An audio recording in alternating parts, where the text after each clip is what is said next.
मागणी आहे तुमची, तुम्ही आज आंदोलन सुरू केलं?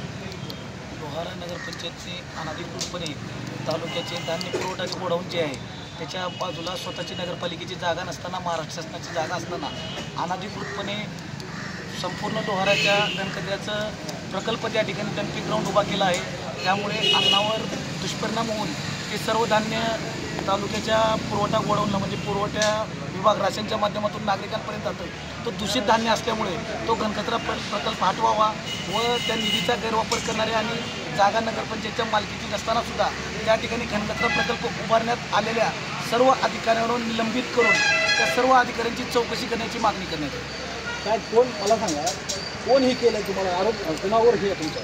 संबंधित जे अभियंता आहेत नगर रचनाकार ते असतील, तिथं जे प्लॅन दिलेले अभियंता आहेत आमच्या नगरपालिकेचे मुख्याधिकारी तत्कालीन OS आणि ज्या बॉडीनं अनधिकृतपणे ठराव घेतला आहे जो शासनाची जागा असताना सुद्धा नगरपालिकेची जागा आहे असं म्हणून, त्या सर्वांवर माझा हा आरोप आहे। आणि आता हे प्रश्न जर नाही मार्गी लागला तर काय तुमचं? मी या ठिकाणी हे उपोषण सोडणारच नाही, कारण त्या ठिकाणी आमच्या सामाजिक भावना दुखावल्या गेले। लोहाऱ्याचं ग्रामदैवत नळकंठेश्वर मंदिर तिथंच आहे, मुस्लिम समाजाची मस्जिद, मुस्लिम समाजाची स्मशानभूमी, अलीकड मारुती मंदिर आहे, तसेच दर्ग्याचं ठिकाणी त्या ठिकाणी आहे।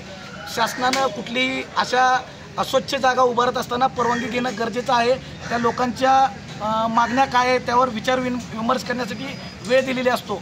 आम्ही 200 नागरिक घेऊन जिल्हाधिकारी साहेबांकडे याविषयी पाठपुरावा केला होता, पण त्या पाठपुराला आमच्या शून्य या ठिकाणी यश आलेलं आहे।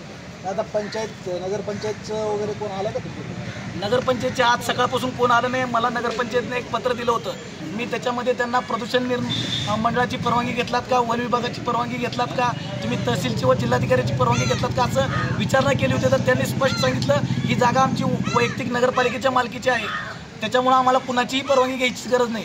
जर नगरपंचायतच्या मालकीची तर जागा नाही आहे, महाराष्ट्र शासनाची जागा आहे। नगरपंचायतची फक्त 3 गुंठ्याची तिथे जागा आहे। मग जागा नसताना सुद्धा या ठिकाणी नगरपालिकेनं स्वतः मनमानी करून अनधिकृतपणे बांधकाम केलेलं आहे, त्यामुळे त्या अधिकाऱ्यांवर निलंबितच करणं रास्त ठरेल।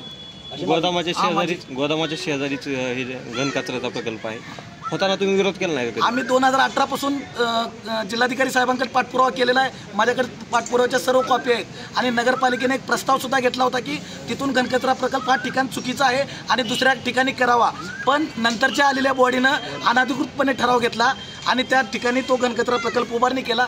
तहसीलनं 2018 पासून त्यांना पाठपुरावा केलेला आहे। ते गोडाऊन असल्यामुळे लोकांना धान्य दूषित जातं आहे, ते धान्य तिथला कचरा उचला म्हणून त्यांनी पाठपुरावा केले, पत्र दिलेत, पण त्यांना सुद्धा केराची टोपली दाखवण्याचं काम या इथल्या नगरपंचायतच्या सर्व अधिकाऱ्यांनी केलं आहे। त्या सर्वांवर निलंबनाची कारवाई करावी लागेल अशी मागणी? हो, अशी मागणी आहे।